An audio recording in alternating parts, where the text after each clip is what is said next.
Before we dig into today's episode, I wanted to let you know a little bit about my new program, Shame-Free Parenting. We're going to be focusing on elementary aged kids for now. And this is not a teaching program. You're not going to come in and learn a bunch of stuff. You've probably already read a lot of parenting books or taken parenting trainings in the past.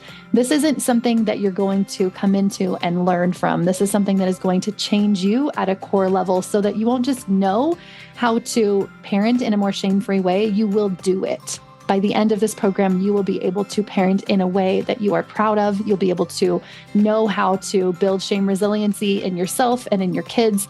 You will be able to parent in a way that teaches your children that all of their emotions are valid, that all of their emotions are okay, that they are okay. You will believe your kids. You will trust in your kids. You will feel so good about the way that you show up in parenting. And the times that you don't, you will know how to process those immediately and reconnect with your kids through them and use those as learning experiences for not only your kids, but especially for you. If this sounds like something that you're interested in, hop down to the show notes, pop on the link below, or go to coachcrystal.ca/group. Welcome to the Parenting Coach Podcast with Crystal. Over 7 years ago, I felt like I was stuck in this cycle of yelling and reactivity in my parenting that I did not want to be in, but I didn't know how to get out of. I knew how I wanted to parent pretty much exactly, and I'd spent hours reading books, but not finding a way to show up how I wanted to. That's when I started to turn inwards. My own inward journey was what my family needed. As I changed, everything around me changed. My kids' meltdowns decreased by 90% or more with no medications or therapy. I stopped yelling, sibling fighting became almost entirely non-existent, and I found that this change flowed into other areas of my life too. My intuition increased. I started to run my life and business in a very different way. If this sounds like something you want to, I can help. Join me each week as I share my journey, including the laughter, fun, hard times, and tears. Tune in for support, guidance, and fun conversations with my favorite experts, and really anything else that interests me too. Building a lifelong love of learning in our kids with Julie Bogart.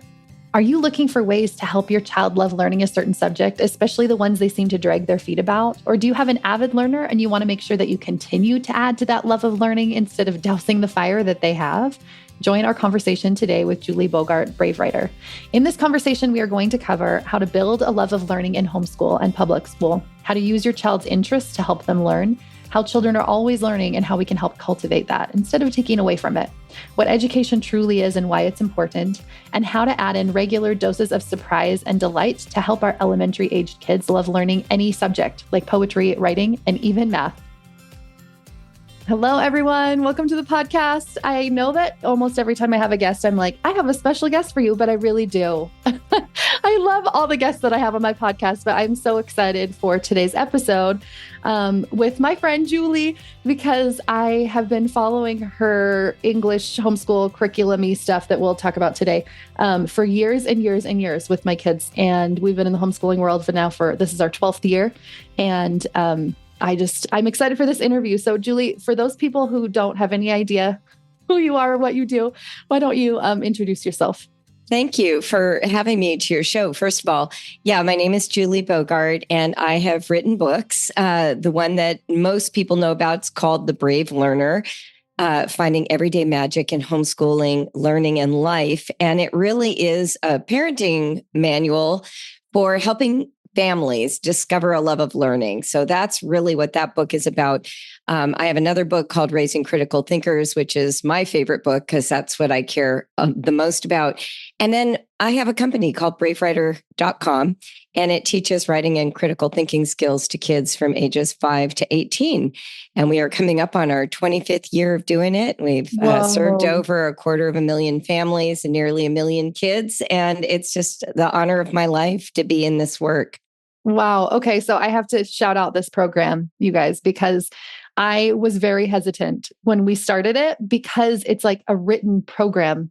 And I was like, how does that work online? What does that even mean? How do you do a written program? And so my oldest son wanted to learn more about, he decided he wanted to go to college 3 or 4 years ago. He was like, this is my future. I want to do this.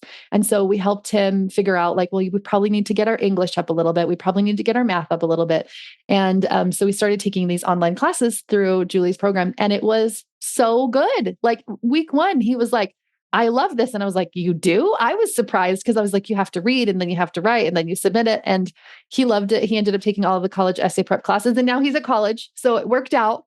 And he feels very prepared. I feel prepared for him. I remember reading his essays through that time and noticing that they were getting so much better and he was able to.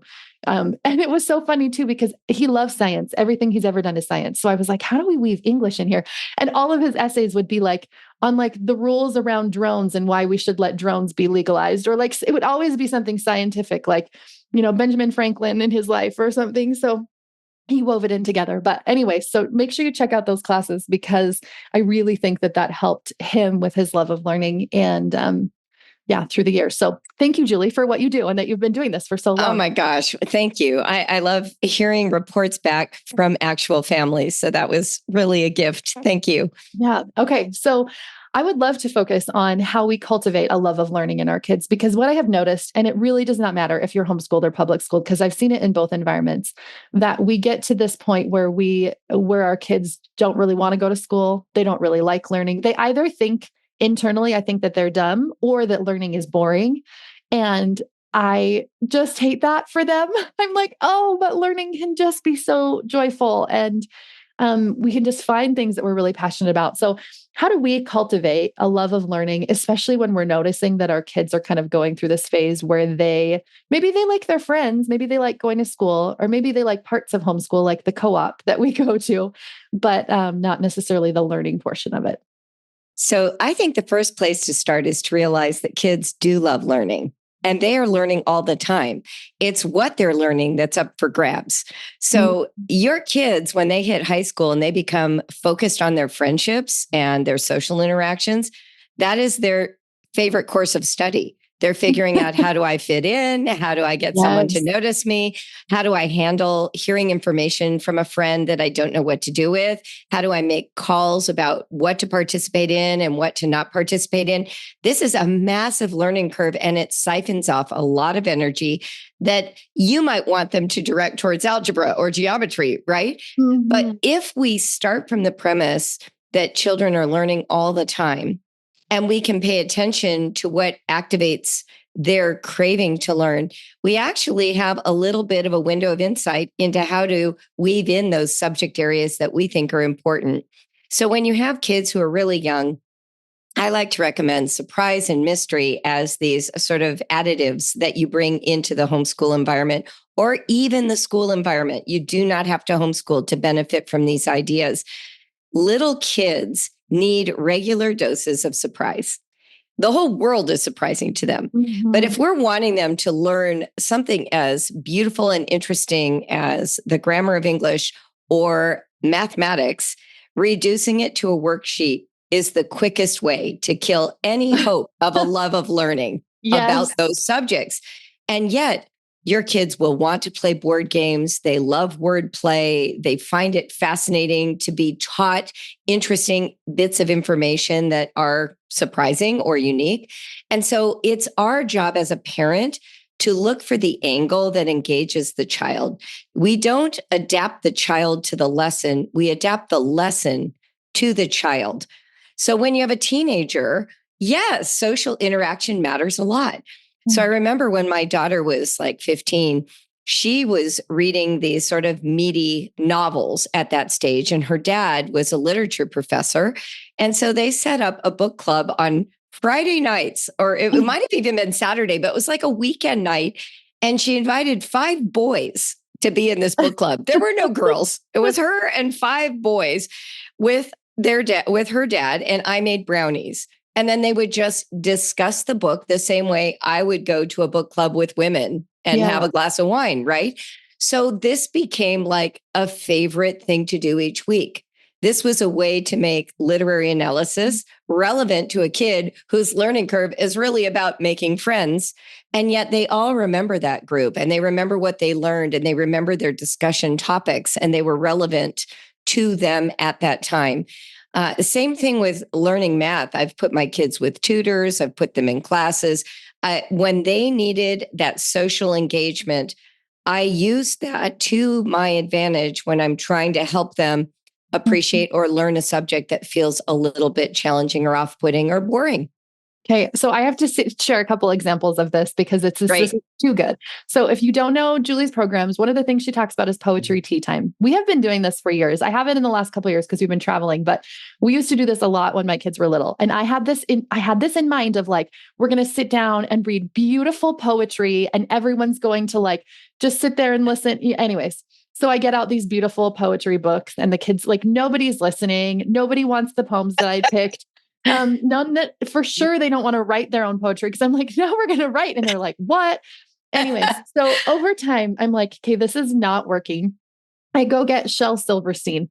Oh my goodness. How did our poetry tea time change? Everybody's like excited to do it. They're like mad that I'm stopping after an hour and a half reading. They're like, no, no, no, just read them again. Oh, that's my favorite one. Right. And the whole time I'm thinking, can we just do poetry tea time with Shel Silverstein? Like, don't we need to read some, like, I don't know, really famous poets? But it became this time that we all looked forward to and that we all loved. We had tea, we had snacks, we read our poems. And then everybody liked writing the poetry because they were like, oh, I can be silly with these poems. Exactly. And in the same way, we've created homeschool co-ops for my kiddos that are very social. And then I don't teach the classes that I know my kids don't want, but I do encourage the other moms to. I'm like, oh, hey, you know what my kid could really use is this class. And then they'll go to it because everybody else is going to it. And it is this fun, engaging experience. Exactly. Taught by somebody that's not me, the subject that they want the least. And we've really been able to incorporate pretty much everything that I've wanted to instill in them through exactly what you said. I think the key there is flexibility too, right? You were like, Oh, how can we incorporate, sometimes we do tutors, sometimes we do board games, sometimes that's we right. do biographies. I think one of the things that I'm hearing you say, and I think it's so important.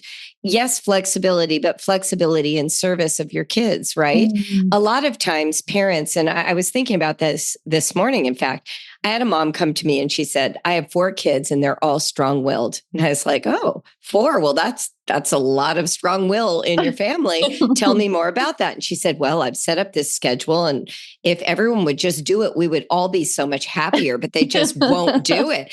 And so I said to her, I said, I'm thinking if the schedule would make them happier, they would already be doing it.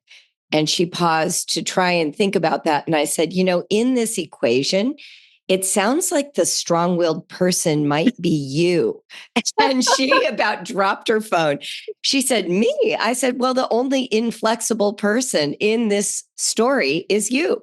Your kids are trying to figure out a way to have a good life, and you are just drilling down on the schedule. I think sometimes we imagine that our happiness will determine whether or not we're being successful. And we need to actually shift to thinking about the child.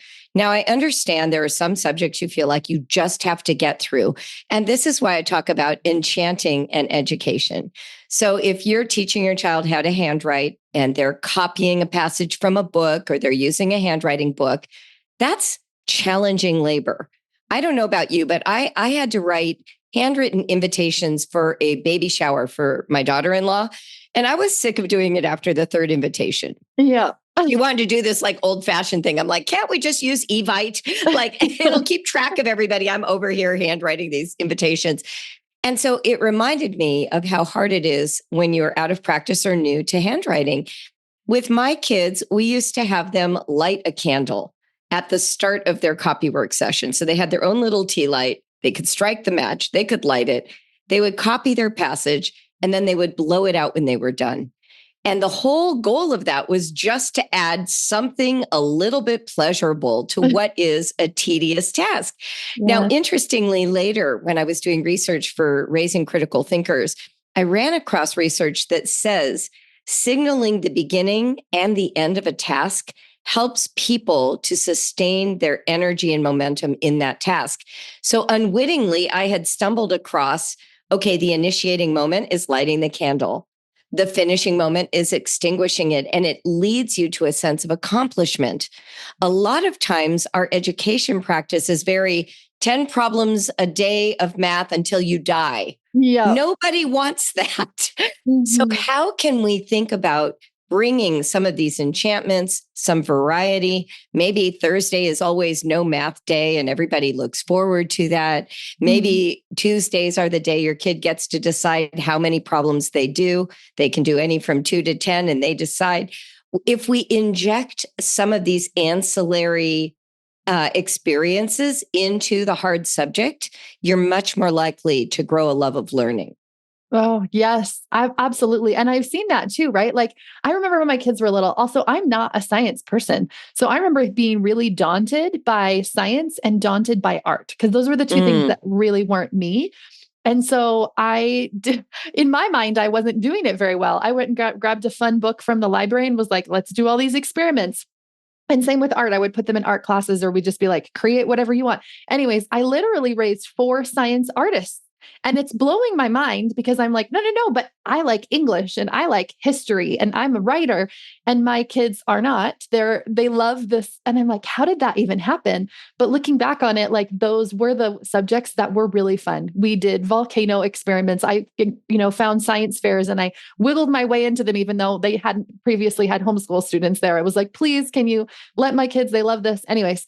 And over the years, we, read biographies about scientists, and they just have created this huge love of science and art. And I think they would all call themselves scientists and artists, because I didn't know how to do it from a textbook, because I was like, I don't know what any of this is. And so I didn't. Whereas the textbooky ones where I was like, oh no, I kind of felt like I knew what I was doing and got a really boring curriculum and was like, let's sit down and learn the technicalities of this. My kids don't love as much. Surprise, surprise. Wow, what a fabulous example. I always say to parents, part of the way that you can help your kids discover a love of learning is for you to fall in love with the school subjects yourself. If you are just pushing the paper and expecting them to complete it out of a sense of duty, that doesn't foster love. It might foster completion or getting through and getting done, but it doesn't turn them on to the subject. Similar to you, I felt that way about math. And so I was constantly looking for different kinds of games, different kinds of curricula that helped me make the connections I never made as a child. And I found math to become interesting on some levels because, for instance, here I am, an English person, a writer, whatever, and I didn't know that multiplication meant multiples. I didn't know that I was adding 3 to 3 to 3 to 3. I just thought I was memorizing stuff my whole life. Wow. And so it wasn't until I was using manipulatives in my 30s with my children that the light bulb went on. And you would have thought I had just discovered America. I was so thrilled with this revelation. And then I just would not stop using these Cuisinart rods. And my kids were at the point where they already understood it. They're like, do we have to use the rods? Well, they didn't need them, but I was like, yes, because they're so fabulous, right? So fall in love with learning yourself. Challenge yourself to find the interesting edge of any subject that you're teaching. Never teach something that doesn't interest you. That would be a great rule of thumb for anyone who's in the field of education. Oh, that is so good. And when my kids were little, I remember feeling like, because I tried to model it after the public school classroom. I didn't know any homeschoolers. I'd never been homeschooled. My dad's a public school teacher. He probably thought it was a travesty that I was even trying. He loves it now, but it's been a long time. But in the beginning, I just remember thinking, I have to, like, they're 5 and they're not learning their sounds. They're 6 and they're still not reading. They're 7 and they're still not reading. And by 8 or 9, I realized that they hated reading. And I was like, we have to do something different. And I remember hearing, maybe it was from you, I don't remember who, about just reading to them and helping them love story or whatever.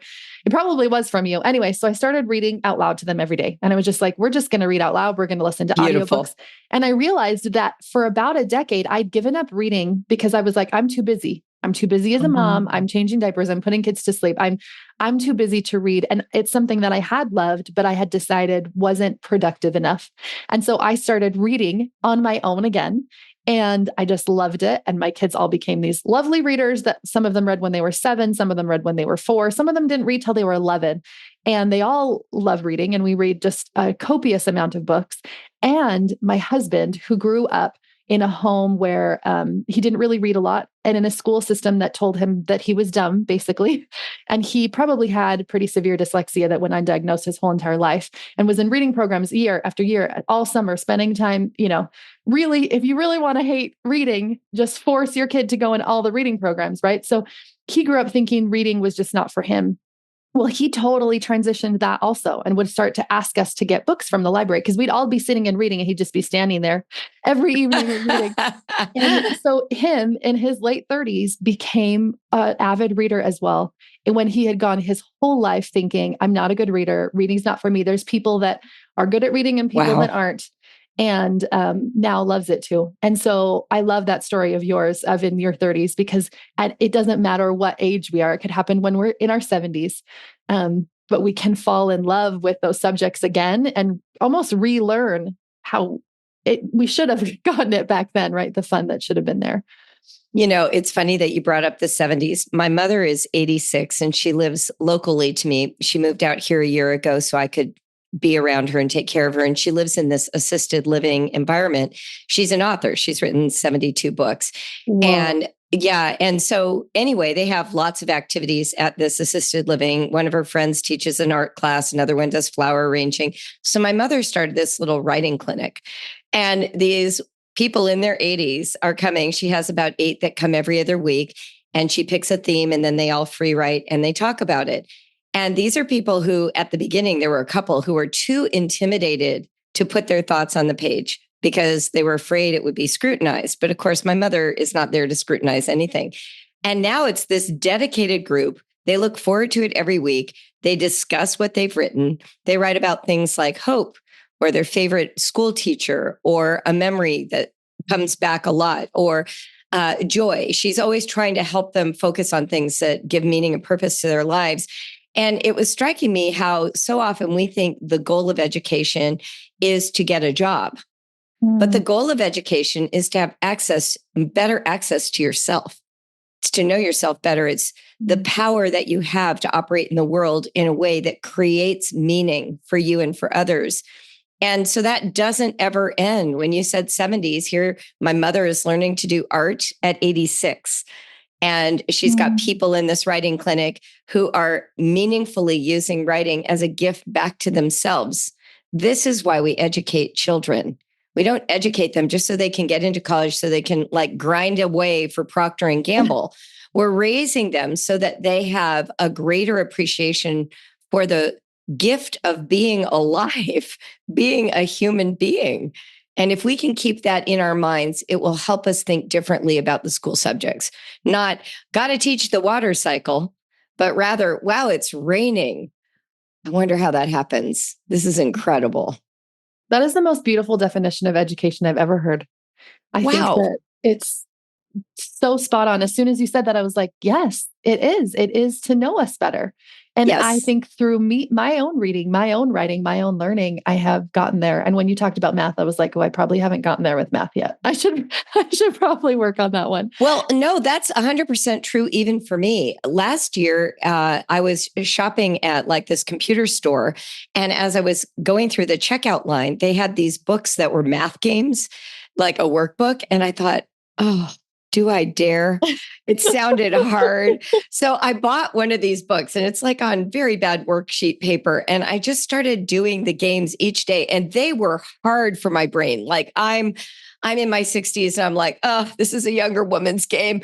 And I'm just grinding through. And I actually got to one problem I haven't been able to solve. It's some kind of, a story problem that is way too complex for my brain. But I had that same thought. I'm like, I learned it enough for my kids at the times that they needed me. And then I passed them along to other people. 2 of my kids are in computer programming. They're all very good at math. And I challenged myself and it was kind of a good thing for me to practice, right? My ex-boyfriend from college, we still know each other. He's a computer software developer. And he's always saying, Julie, just get a tutor. You deserve to love algebra. I was like, deserve to love algebra. What a great way to talk about learning. You deserve to love it, not just to do it. You deserve to love it. I do think I had that experience through I found a math program that was pretty engaging and awesome.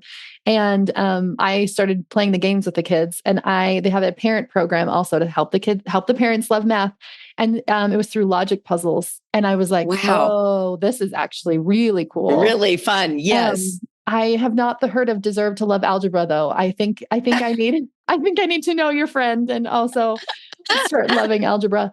I would love to chat a little bit about people that maybe have their kids in the public school system that are like, Yes. but I also want my kids to love this, but maybe not feeling like they have as much control over their kids' learning because somebody else is doing the teaching at the school. And maybe they're not, as open to just having parents come and be like, hey, can I come join your class today? And we'll all play a math game.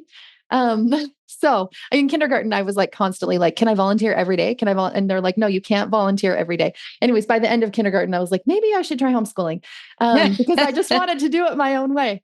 So Yeah. tell us about that. Kids that are in the public school system, how Yes. can we foster a love of learning in them? So I would say one of the things that you can do right away is to take advantage of the hours that they're not at school to be happy learners. So you brought up poetry tea time. We used to do this practice in our family. I cultivated it because I read on an email list somewhere someone having tea while she was teaching geography. And I thought, oh, I drink tea every day. My daughter loves tea times. What is the subject I'm afraid they won't love that I can sort of baptize in tea and cookies? and, and I decided that subject was poetry, that I loved poetry, but all the adults I knew didn't. And I didn't want that to happen to my kids. So sure enough, that's what we did. We set the table, we got tea out, we had cookies. I think at the beginning I made scones even. Sometimes it was store-bought stuff. It didn't really matter. And we would stack the table with all these poetry books and just read them. There's no expectation of memorization or analysis or writing your own. It's literally for the pleasure of your mouth. Your mouth is enjoying flavors and it's enjoying sounds, and it's doing both of those at the same time. Interestingly enough, I have some kids who did go to public high school, and they would do poetry tea times with their high school friends who were in school because they'd talk about it. Oh, this is what we do in homeschool. And their high school friends would be like, that sounds fun. Can we do one of those? So if you think about sort of filling these hours outside of school with some lovely things that feel like a love of learning, chasing your child's interest. Maybe you have a child who's really into role-playing games, play one with your child. If your child has an interest, let's say they're interested in analyzing Disney musical scores, pay attention in your newsfeed. Look for articles that support that and text that to your child. Hey, I was thinking of you. I know you love Disney scores, and I saw this article and I thought you might enjoy reading it. You want to sort of strew opportunities to have connection around a subject.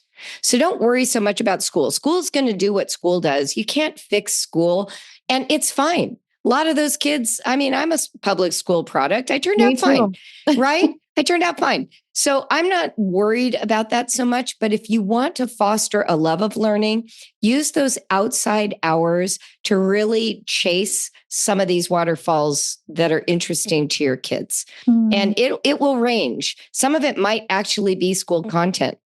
One of my kids did part-time enrollment at his high school, and he did it for math. That was the reason we put him in there. But then he started staying an extra period so he could audit the AP psychology class. And he would just sit in there and listen. The teacher let him do it. They became really good friends. And that was a way for him to get this class without having to go through the burden of doing the tests, which for some people probably sounds absurd, but actually, I met the teacher and she's like, he's my favorite student. He's the one who really wants to be there. Right. So we want to remember, I took a New Testament Greek class in grad school, and this same son who was interested in constructed languages, I said, well, do you want to take this class with me? Do you think that sounds fun? He's like, yes. So he signs up for New Testament Greek as like a 17-year-old and just goes to class and learns how to do it like me, for the fun of it. This is how we keep it alive. You pay attention. I put my daughter in a Shakespeare community. That's what she loved, right? Pay attention to what they like. Help them have opportunities to invest in what they love. Oh, this is so beautiful. I love this conversation.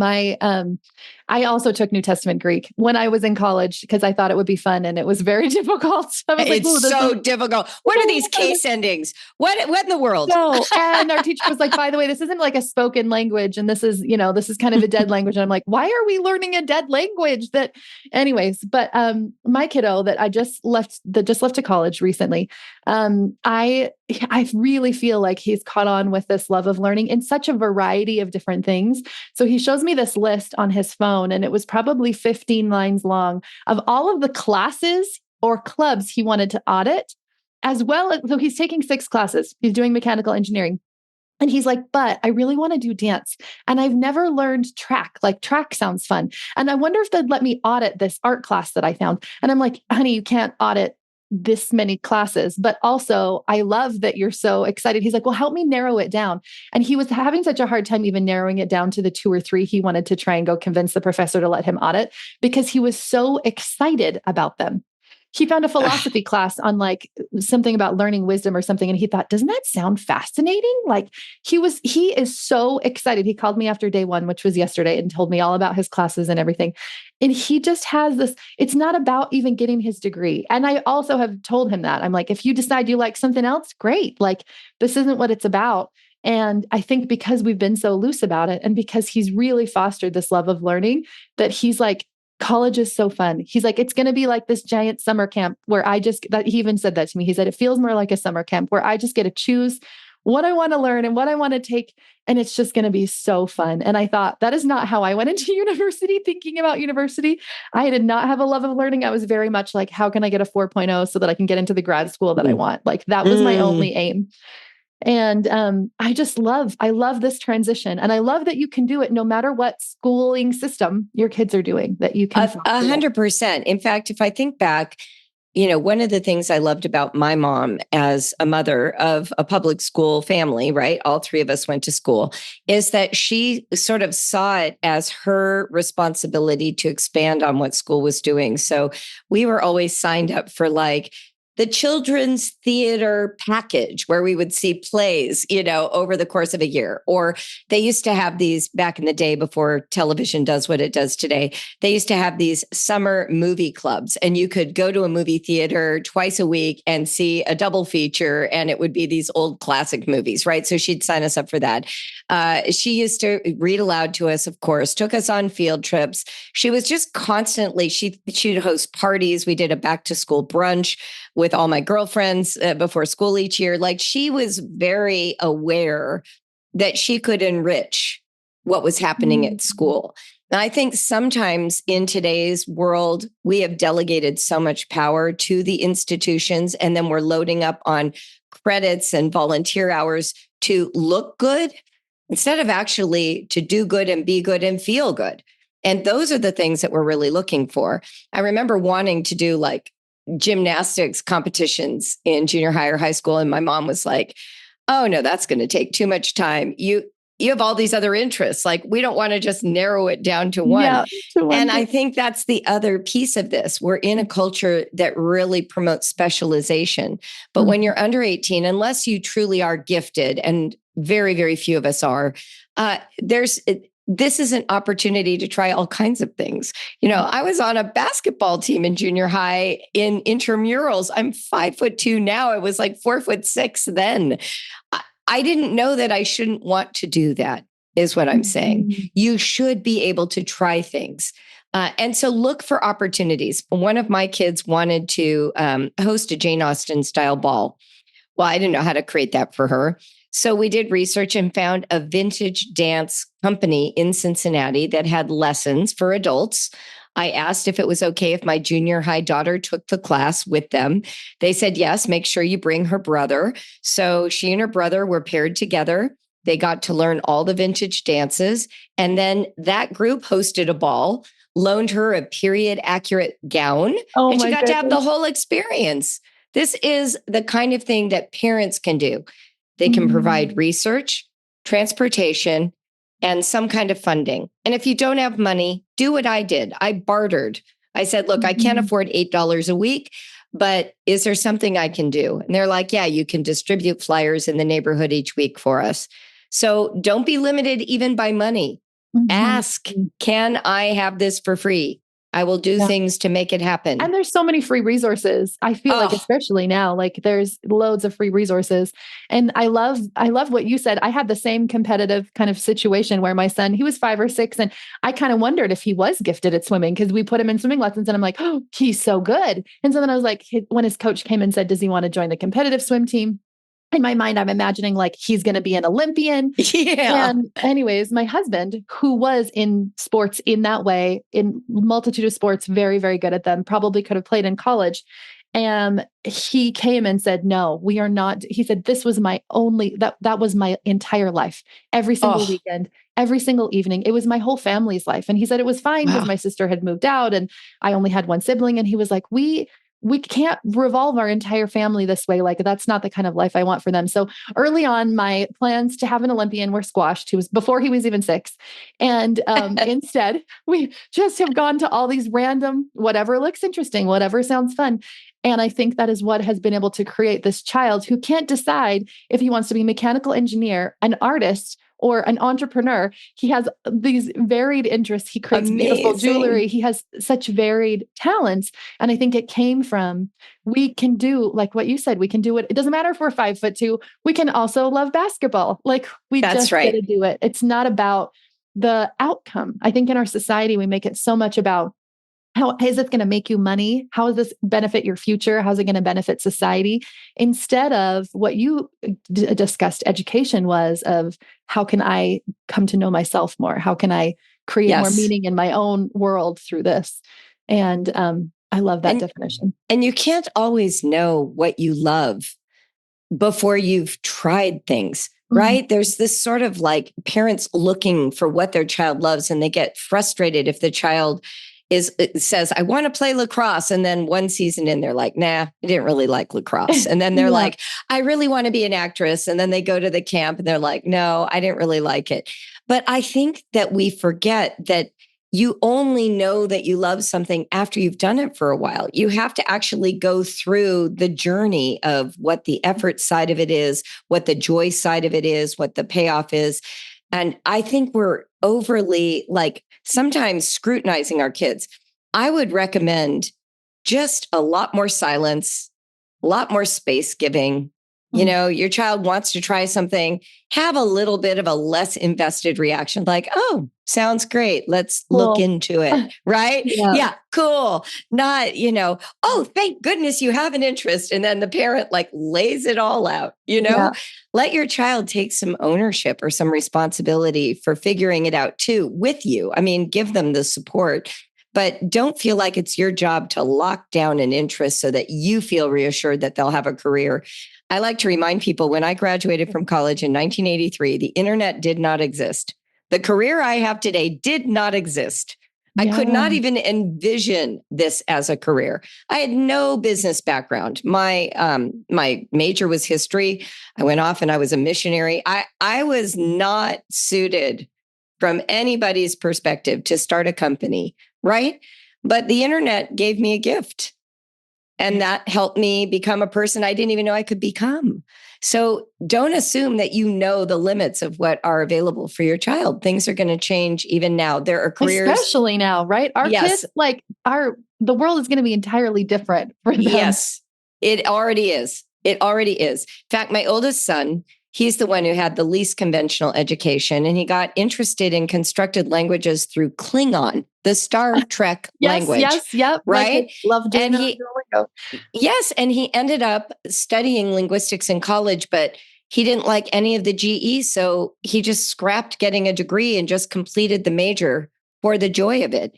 Today, he's a self-taught computer programmer, and one of the ways he's gotten his career going is that he is the lead designer of an open source game online, and he can point to that in all of his interviews because everything else he does is proprietary and you can never show your work to a new employer. So his love of gaming, his investment in constructed languages, his ability to be self-taught in all the things he cares about is what's given him his career today. That does not sound like the typical path that we're trying to lay out, which is fulfill these high school requirements, go to college, and then apply for a job. Yes. I love that he just finished his major just for fun. Because my son's been trying to like figure out like, how do I take this while I take this and whatever. And I just said, you know what?